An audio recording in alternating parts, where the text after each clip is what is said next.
Hey guys, I thought I would show you my local cemetery. This is a place I like to come pretty much every day, and it's just down the end of my street, which is super awesome. This is Dorothy. My dog's here too, maybe you can hear him. He's over there. There he is. And there are children playing in the playground just over there, because there's also a primary school right next to where I live. So, and I'm sitting under this beautiful oak tree, which I'm quite attached to. I love oaks. I mean, listen to that. I don't know if you can hear that, but the rustling of the leaves is so beautiful. And it's a really warm day,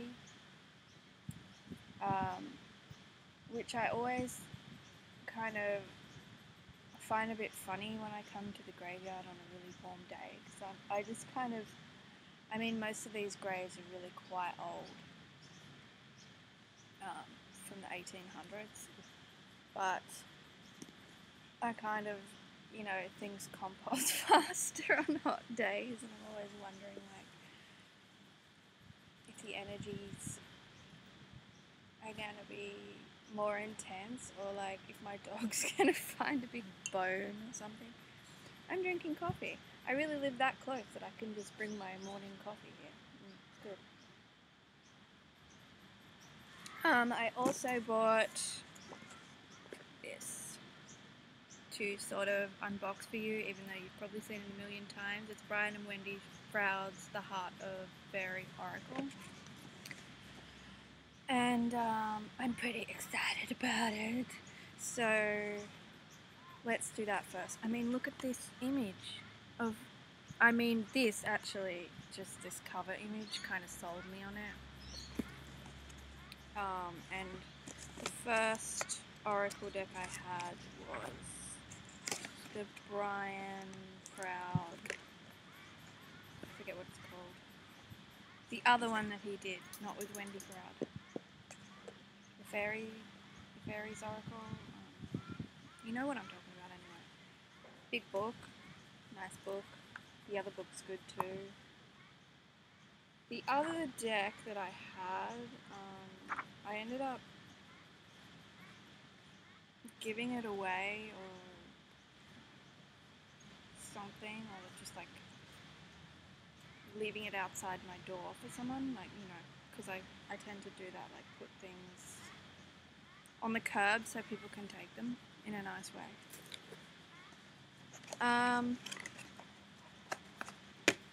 So yeah.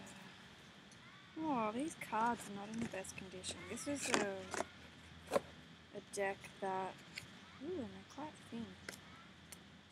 This was I got it off eBay for like $20 or something, so I'm not sure I can really complain because it's so beautiful anyway. I mean, look at the backs. But this card is a bit dented, and I'm a bit sharp about that, but I mean, what can you do? Wow. She said that it was a display deck, but she also said that it was like new. I mean, the rocks, look at that. I mean, you can't really go past Brian Froud for fairy images, I don't think. I think probably everyone in the world knows about Brian Froud's fairies. Even if they, you know, even if they don't know that it's from him, I'm pretty sure that like the mass consciousness would think about Brian Froud's fairies when they think of fairies. Which I think is a pretty big achievement for an artist. The Lord of the Forest. Tell me that this doesn't go with this oak tree. Beautiful. The crone. Oh, the hope. That's lovely. The Queen of the Day. I might end up just showing you all of these because they just seem to all be fucking beautiful. I swear a lot. I'm very sorry about that if it offends people. But I think I read somewhere that it's good for your health. So maybe just start swearing all the fucking time. The Lady of Sorrows. Now, see, to me that image does not seem sorrowful. It's kind of powerful, and I like that. Like this place, you know, there's life with the children, and death is life to new life. So, yeah, there's power in that. And in fact, when I did my daily draw last night, because I tend to do it at the end of the night, because I'm more of a night person than a morning person. If I did it in the morning, then I would just, hey, Bashir! That's my dog. He's wandering off. Come here! Thank you, buddy. I'm a good boy. Yeah, if I did it in the morning, I would just not be coherent. I'm not coherent until I've had about 2 coffees.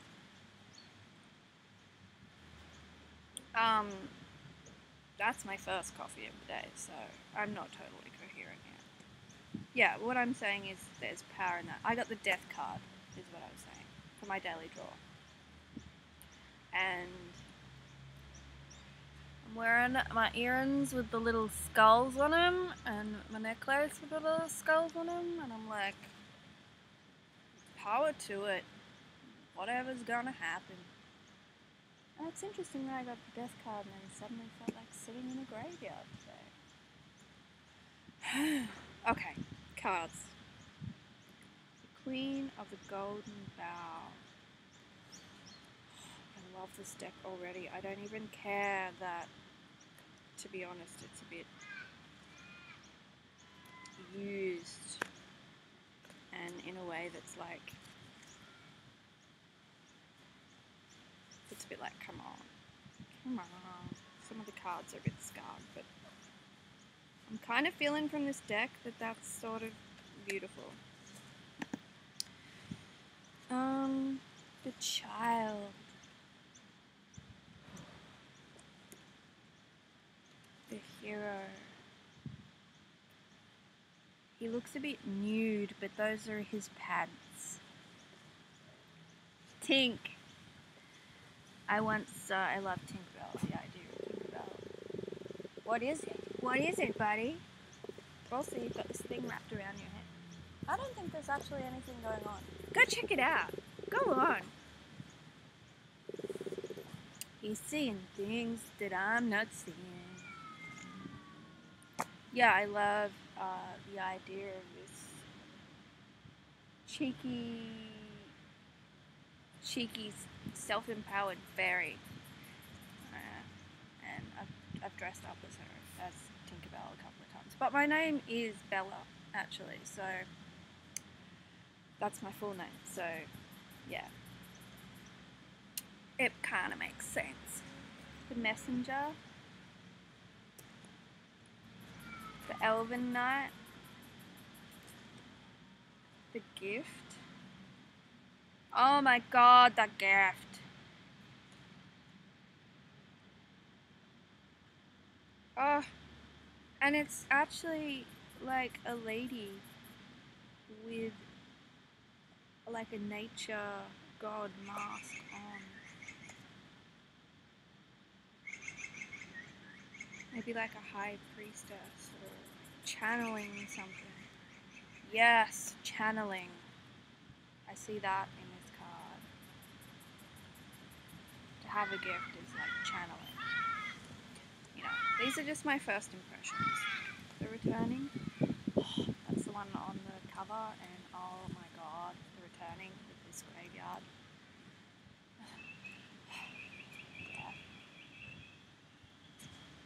This one is one of those, because I watched a few reviews, and I think there's a few of these, which is just like cheeky fairy cards that don't have any meanings written on them, and apparently not in the book. Which I think is cool. Here's another one. Cheeky. And another one. So I think that's probably all of them. My foot's falling asleep, excuse me. Ouch. The challenge. The leaving. The remembrance. Oh, so much emotion without, being overly dramatic with the imagery in a way. Although, I don't know if you could say that Brian Proud's work isn't dramatic.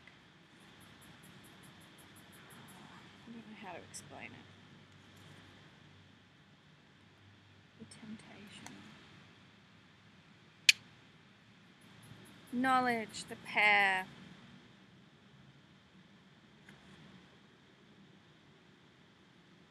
Eden. The question. Rainbow. The child's curious. The rainbow. It's the splitting of light.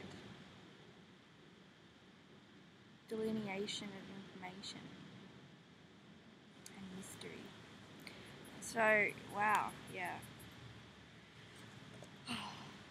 Queen of Owls. I love the way he gets so much luminescence in his work. It reminds me of some of the old Renaissance artists. I think possibly he uses gouache for that. If you guys know what gouache is, it's kind of like a mix between watercolor paint and acrylic paint. So you still can get like an acrylic effect, like an opaque acrylic effect, if you want to layer it. But you can also get like a very watercolory effect.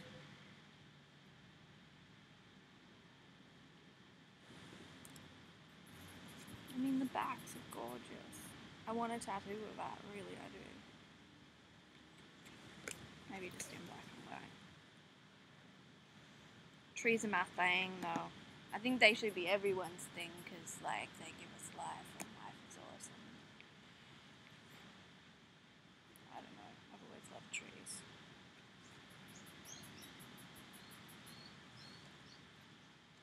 The juggler.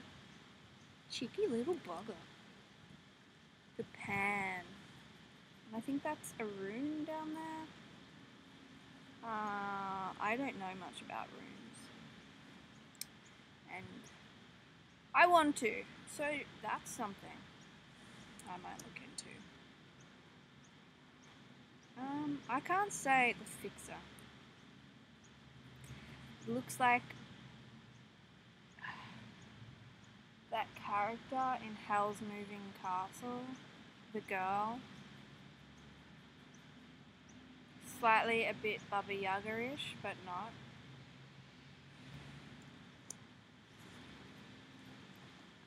The Lady of Leprechaun, yes. I have a friend who is an absolute trickster spirit. And this card just goes with him. He's Scottish, not Irish, so he doesn't appreciate it. He calls me Beltane.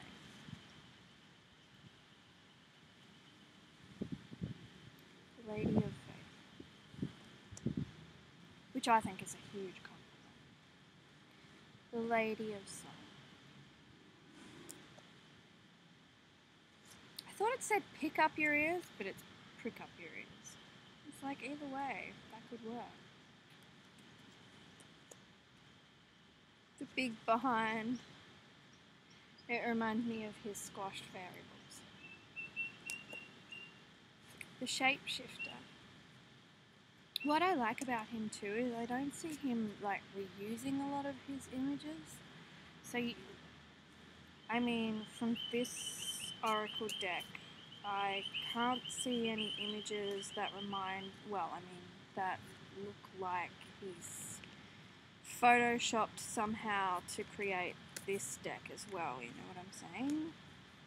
And I appreciate how prolific that you would have to be to just make decks, but I honestly think that and you know, I understand that like energies can be channeled in different ways, and so you can use images again and again for different things, but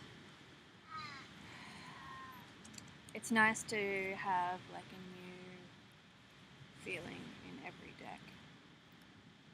Like for instance, a lot of, well, I don't know if I want to say that, but I love Jasmine Beckett Griffith's artwork, but you know, I've seen a lot of that artwork kind of reused, like photoshopped, like she's photoshopped it and done something different with it, which I can totally appreciate, but the fact that I know that and I can understand how it's done from like a computer graphics point of view, it just kind of like kills my vibe a bit. I don't know why that is, and it really shouldn't. I mean, she's a great artist and her works would just take so long to make. So I'm going to say just the Smith. I love this. It's a pity I don't have a better way to record these things so that, you know, you could really see these beautiful images. The paradox is two faces. Can you see that?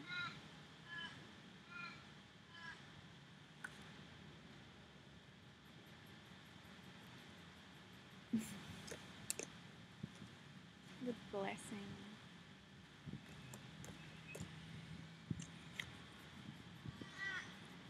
Green shadows. Can you hear that? It's the crows, and they always sit just behind me. There's some big gum trees because we're in Australia. Well, I am, and you're watching me. They always sit in this round. There's 3 of them, and they sit in these 3 gum trees in a round. It's freaking awesome. And also, I hardly ever see crows in Sydney. Hello, green. The heartless love. Yeah. Does make you feel cold. Cold and more alone than being alone. Joy of the future. That should be my card right now, I think. Oh no! Ooh. The Lady of the Forest.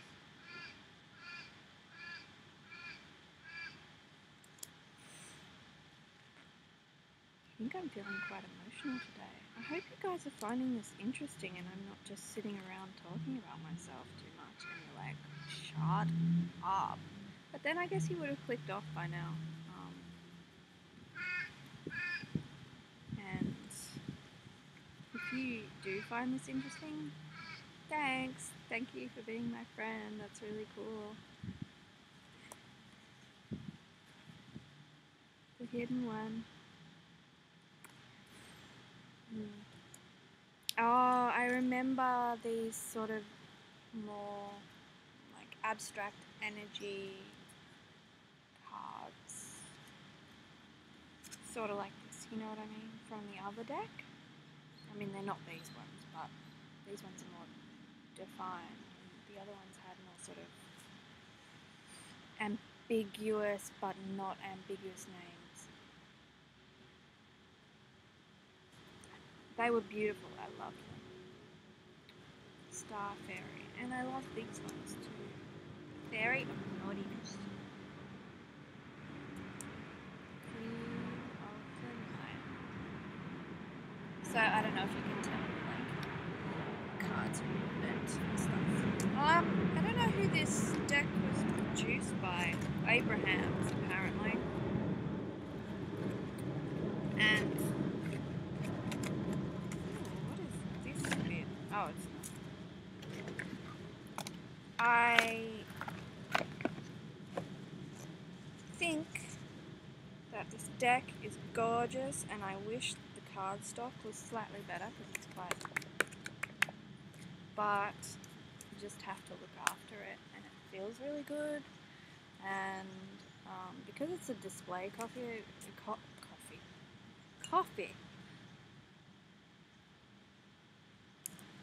I'd have to say that you know, there's probably a lot of energy on it, but it feels pretty good. Like, I'm not bummed about it.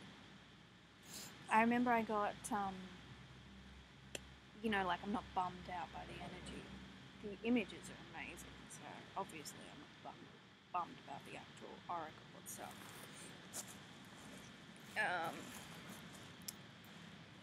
But yeah, there was something else that I wanted to share with you, which is this book that I got about a week ago that I've been reading ever since. And it's Christopher Penzak's first book. And it's got a foreword by Judica Illes, which, you know, I've got her encyclopedia of 5,000 spells, it says it there, so I've got that too. So this is a really cool book, and it's very to the point, and it's very clear, and I really appreciate that. It's a grimoire for the urban witch,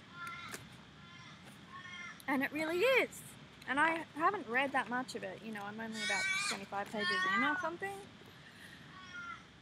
but the way that he talks I find very clear, and there's no bullshit beyond esoteric,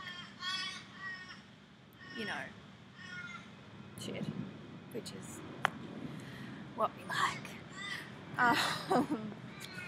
Yeah, so I highly recommend this because it's got a lot of good stuff about energy work to begin with, and I can't wait to do more with it. I got it secondhand, so it only cost me about $14. Yeah, I think I'm just going to leave you there and go and appreciate this beautiful day and this beautiful graveyard, and I hope that you're having a beautiful day wherever you are. And